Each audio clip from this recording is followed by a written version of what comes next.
आध्यात्मिक गुरु आसाराम पर जोधपुर पुलिस का शिकंजा कस गया है। पुलिस ने कहा है कि आसाराम पर लगे आरोपों की शुरुआती जांच में प्रमाण सामने आए हैं। इसके बाद आसाराम समेत 3 लोगों को समन जारी किया गया है।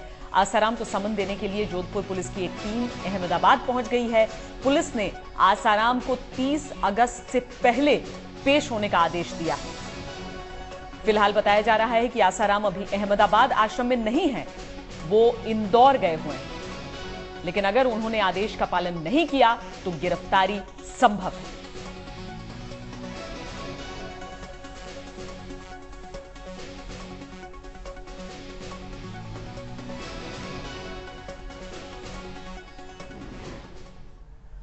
और जोधपुर के डीसीपी अजय पाल लांबा ने कहा है कि नाबालिग के आरोपों की जांच के लिए टीम छिंदवाड़ा गई थी और जांच के दौरान आरोपों में प्रामाणिकता पाई गई है।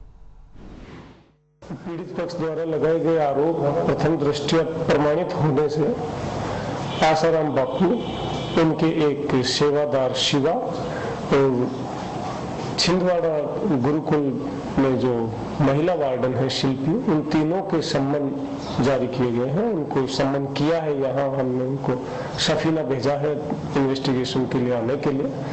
30 अगस्त और उससे पूर्व किसी भी समय इन्वेस्टिगेटिंग ऑफिसर के समक्ष पेश होने के लिए उनको कहा गया।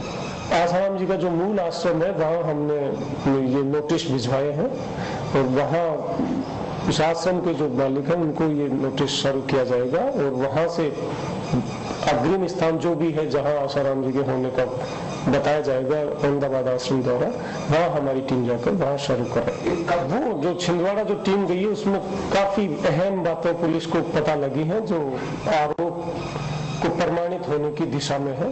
एग्जैक्ट क्या बातें हैं वो इन्वेस्टिगेशन का विषय है, वो हम बता नहीं सकते। एफआईआर में आरोप लगाया गया है, उस आरोप की जांच होती है। जांच होने में जो समय लगता है वो समय ही इसमें लग रहा है, क्योंकि जहां से घटना स्टार्ट हुई, ओरिजिन जहां से हुआ, छिंदवाड़ा से बच्ची का यहाँ आना, यहाँ घटना होना, यहाँ के बाद बच्ची का शाहजहांपुर चले जाना, तो 3 अलग अलग स्थानों पर इन्वेस्टिगेशन किया जाना जरूरी था एफआईआर में लगाए गए आरोपों को साबित करने के लिए।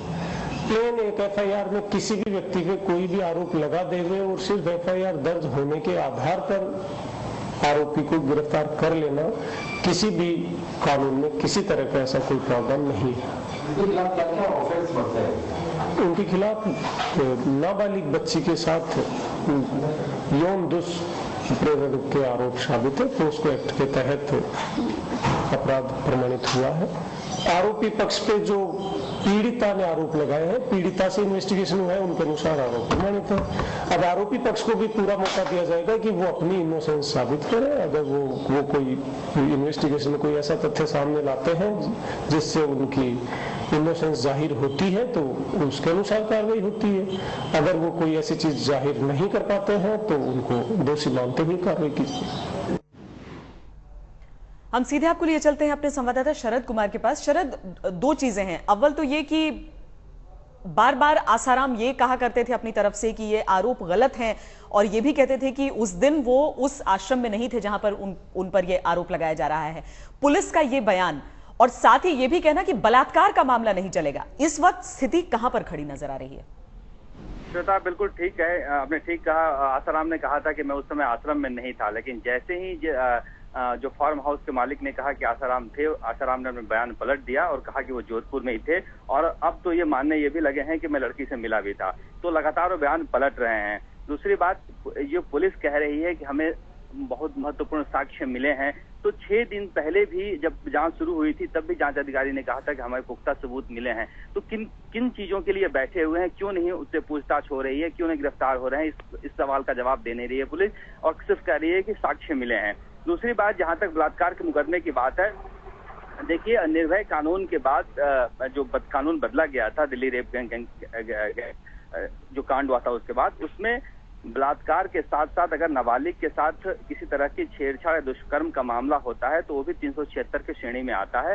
वो दिल्ली पुलिस ने लगाई है। लेकिन चूंकि बलात्कार नहीं हुआ है, इसलिए ये नहीं कहा जा सकता कि बलात्कार का मुकदमा नहीं लगा। बलात्कार नहीं हुआ की बात तो सही है, लड़की ने भी शारीरिक शोषण का आरोप लगाया है, लेकिन जो 376 का मामला है, जो इसी श्रेणी के जो दंड का प्रावधान है, वो दंड का प्रावधान जारी रहेगा, क्योंकि नाबालिग का दैहिक शोषण हुआ है।